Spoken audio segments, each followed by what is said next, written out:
Hello students, so welcome in today's video. So today is the sprint race and it is the episode number 3. As you all know that exam is approaching. So we are going to prepare the important questions with their detailed explanation. Yes, video बहुत important होने वाला है. इसमें हम discuss करने वाले हैं कुछ important questions, उनका डिटेल्ड एक्सप्लेनेशन और साथ ही साथ कुछ बातें भी करने वाले हैं जो आपके एग्जाम में बहुत इंपॉर्टेंट होने वाली हैं. ये सिर्फ क्वेश्चन और आंसर्स की वीडियो नहीं होने वाली है. In this video you will get the right approach to the right solution. So just keep your eyes on the questions. So चलिए, here we have a first question on our screen is that is lactose is not used as diluent in case of amine drugs as it forms. Again, पहला question हमें मिलता है tablet से. सो इसमें पूछा गया कि जो लैक्टोज है, जो हम लैक्टोज डाइल्यूएंट में यूज करते हैं, वो मेनली अमीन ड्रग्स के साथ क्यों रिएक्ट करता है. अगर रिएक्ट करता है तो क्या शो करता है, क्या कहीं ना कहीं किसी पाउडर में कलर चेंज होता है, तो वही बताना है और उस रिएक्शन का भी स्पेसिफिक नाम है. सो ऑप्शंस आपकी स्क्रीन पर बहुत अच्छे से समझ में आ रहा होगा. पहला dark brown colour, option B is green colour, option C is blue colour, option D is yellowish red colour. So कौन सा कलर प्रोड्यूस होता है जब लैक्टोज अमीन ड्रग्स के साथ रिएक्ट करता है? So the correct answer is that is your dark brown color. Yes, बात को समझिएगा. लैक्टोज हमारा एज एन डाइल्यूएंट यूज होता है. ठीक है, लैक्टोज भी 3 तरह का होता है, वो भी बात करने वाले हैं. स्प्रे ड्राइड होता है, एनहाइड्रस होता है. ठीक है, ये वाले चीज भी देखने वाले हैं. सो कहीं ना कहीं जब लैक्टोज हमारा अमीन ड्रग्स के साथ रिएक्ट करता है तो एक रिएक्शन बनती है, एक रिएक्शन बोलते हैं. इसको रिएक्शन का नाम दिया गया है, नाम है मेलार्ड रिएक्शन. चलिए, मेलार्ड रिएक्शन को एक्सप्लेनेशन की तरफ से समझने वाले हैं. What is the explanation actually? So first of all बात करेंगे मेलार्ड रिएक्शन. मेलार्ड रिएक्शन कब होता है? जब diluent, that is your diluent, बात कर रहे हैं डाइल्यूएंट की, लैक्टोज. ठीक है, लैक्टोज जब हमारा अमीन ड्रग्स के साथ रिएक्ट करेगा तो एक मेलार्ड रिएक्शन होगा. ठीक है, मतलब कलर चेंज होगा. चलिए देख लेते हैं क्या है आखिरकार Maillard reaction. It is the chemical incompatibility in between the on the interaction of amine drugs with commonly used diluent lactose. ठीक है, सो कहीं ना कहीं डिसकलरेशन हो जाएगा, कलर जो है टैबलेट का वो चेंज हो जाएगा. Now the next one is anhydrous lactose. Anhydrous lactose advantage role play करता है, एडवांटेज है इंस्टेड ऑफ लैक्टोज. मतलब अगर एनहाइड्रस लैक्टोज यूज कर रहे हैं हाइड्रस लैक्टोज की जगह तो वो ज्यादा यूजफुल रहेगा. ठीक है, और मेलार्ड रिएक्शन नहीं होगी.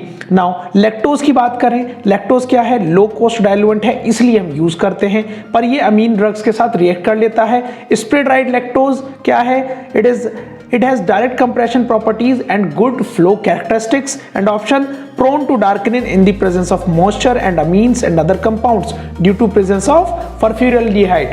ठीक है, क्वेश्चन पूछा जा सकता है इस तरीके से भी. सो नाउ हमारा पहला क्वेश्चन क्लियर हो गया. चलें सेकंड क्वेश्चन की तरफ. Now the second question is ondansetron is a, options are, option A is anti-emetic, option B is anxiolytic, option C is analgesic, option D is antidepressant. So ondansetron किस class की drug है? देखिए, ondansetron हमारी जो drug होती है, let me clear, it is an anti emetic. ठीक है, एंटी एमेटिक. अब कहां पर ये एंटी एमेटिक? एमेटिक मतलब वॉमिटिंग. मतलब अब ondansetron किस तरह काम कर रही है? To inhibit the vomiting. Anti हो गई, सीधी सी बात. सो जो कीमोथेरेपी, जिन पेशेंट्स की कीमोथेरेपी चलती है उनको ondansetron प्रेस्क्राइब करी जाती है, क्योंकि कीमोथेरेपी से कहीं ना कहीं मेनली क्या चीज इशू आता है? एमेसिस होता है. तो वहां पर ये यूज करा जा रहा है और इसका मेन जो मैकेनिज्म एक्शन है 5-HT3 एंटागोनिस्ट है ये. ठीक है, याद रखिएगा. और जो एमेसिस इंड्यूस होती है वो CTZ से, जब chemo receptor trigger zone stimulate हो जाता है तब एमेसिस होने का चांसेस रहता है. ठीक है, now the next question is the following chemical test are used for the identification of alkaloids except Options are: option A is Born-Traeger test, option B is Wegener, option C is Hager, option D is Mayer. So before starting the question, you have just a simple cartoon. What is that? Actually, you can also connect with us Pharmacy India just via WhatsApp. You have to type the P India and send us on 80067811759. Why?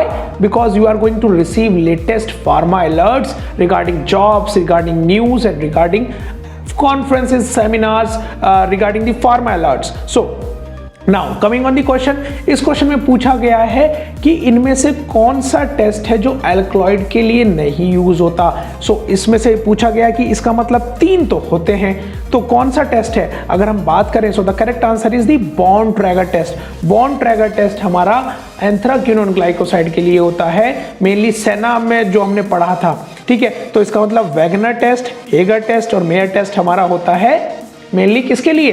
Alkaloids के लिए। Simple सी बात, समझ गए हैं। Now move on to the next question, sorry explanation, test for alkaloids. देखिए alkaloids के लिए मेयर्स रिएजेंट, कभी कभी क्वेश्चन ये पूछा जा सकता है कि मेयर्स रिएजेंट में हमारा कौन सा आता है? पोटेशियम मर्क्यूरिक रीआयोडाइड सॉल्यूशन होता है, वैगनर्स रिएजेंट में पोटेशियम ट्राईआयोडाइड सॉल्यूशन और हेगर्स में पिक्रिक एसिड। कलर ये प्रोड्यूस होते हैं creamy precipitate, reddish brown precipitate and yellow precipitate. So यहाँ पर याद हो गया है। Now test for senna mainly Borntrager test C और ओ ग्लाइकोसाइड के लिए यूज होता है। इसका प्रोसीजर आप देख रहे हैं, इतना अच्छा स्क्रीन पर दिया गया है। Now boiled with dilute H2SO4, ए ग्लाइकोन और ए ग्लाइकोन मोइटी मिलती है, जैसा कि हम जान रहे हैं। एक 2017 का क्वेश्चन डिस्कस कर लेते हैं यहाँ पर। अब जब ए ग्लाइकोन और ग्लाइकोन की बात आ ही गई है तो समझ लेते हैं वो क्वेश्चन क्या था।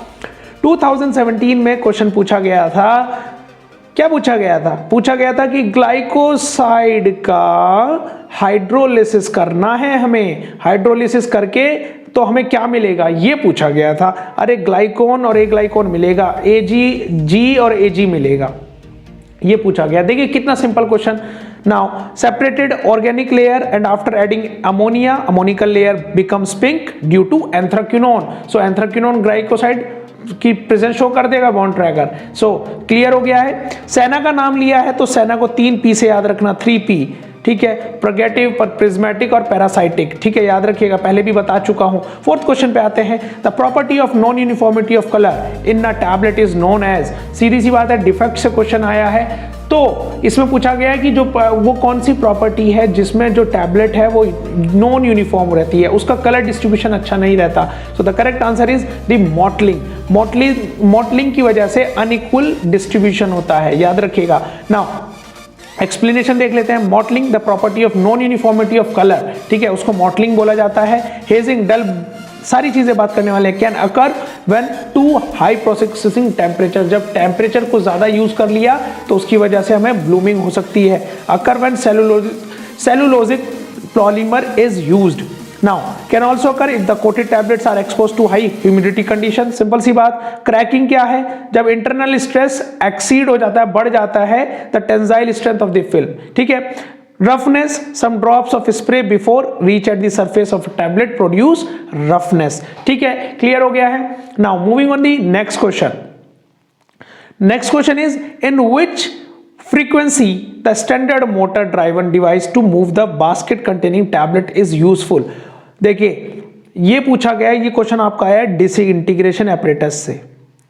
डिसइंटीग्रेशन एपरेटस से पूछा गया है। अब आपने जब लैब में परफॉर्म किया होगा तो आपको डिसइंटीग्रेशन एपरेटस कुछ इस तरीके का मिला होगा, ठीक है। ये एक होगा, ये एक होगा और कुछ इसी तरीके से सिलेंड्रिकल शेप में होता है, इस तरीके से, ठीक है, ठीक है। ये मेनली आपका बास्केट होता है और इस तरीके से दिखता है, ठीक है।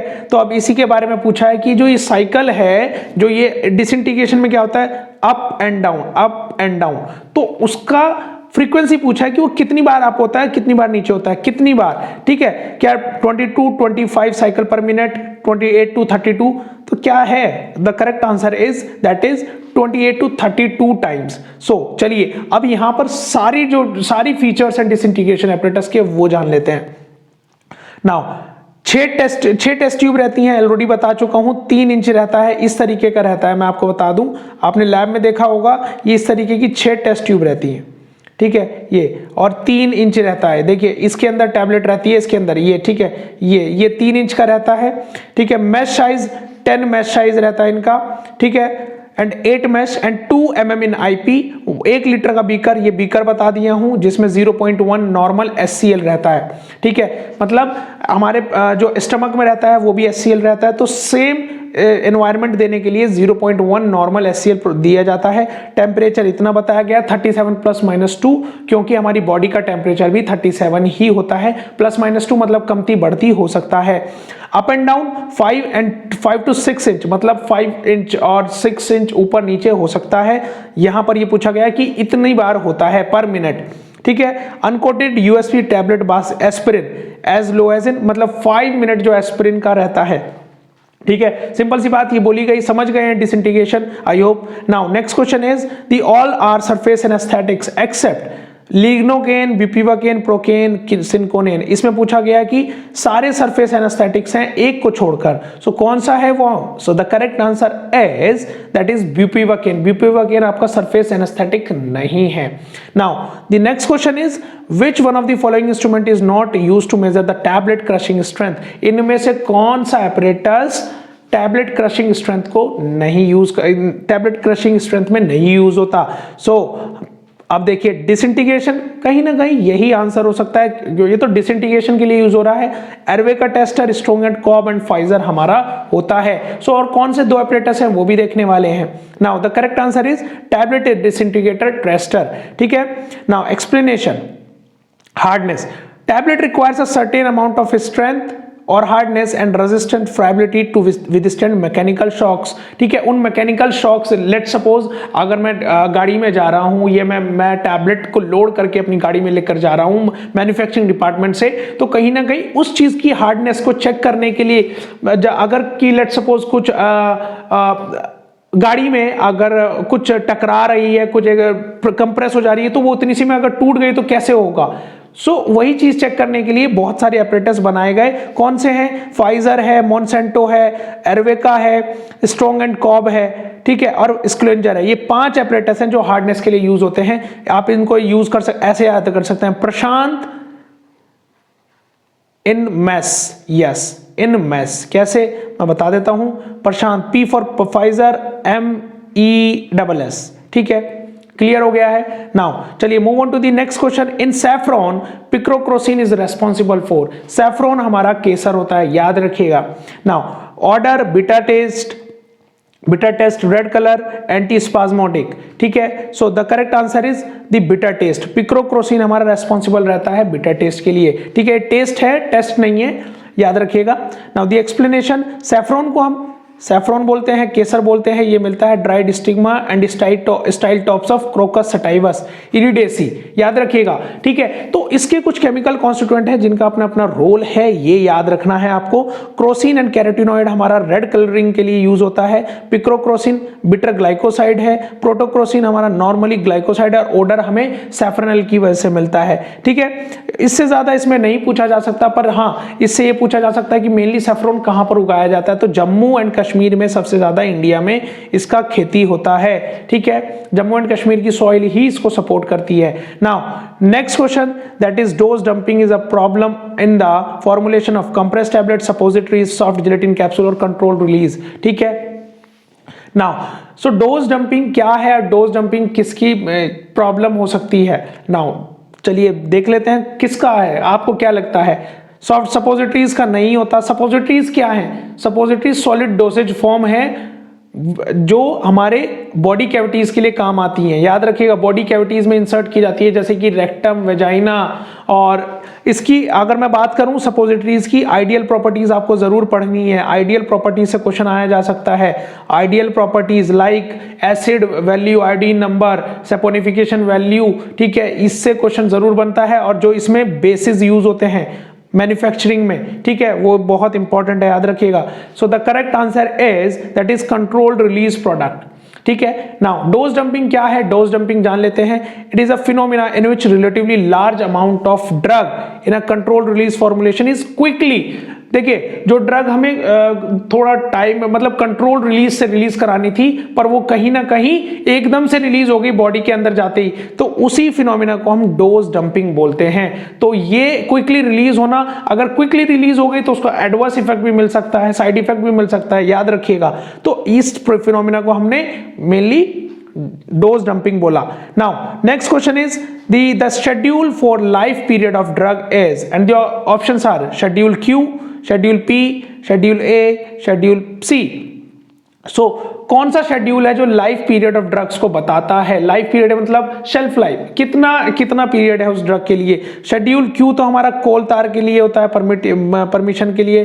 पी की बात करें सो पी हमारा है शेड्यूल पी, याद रखिएगा, P for period and P for schedule P, ठीक है।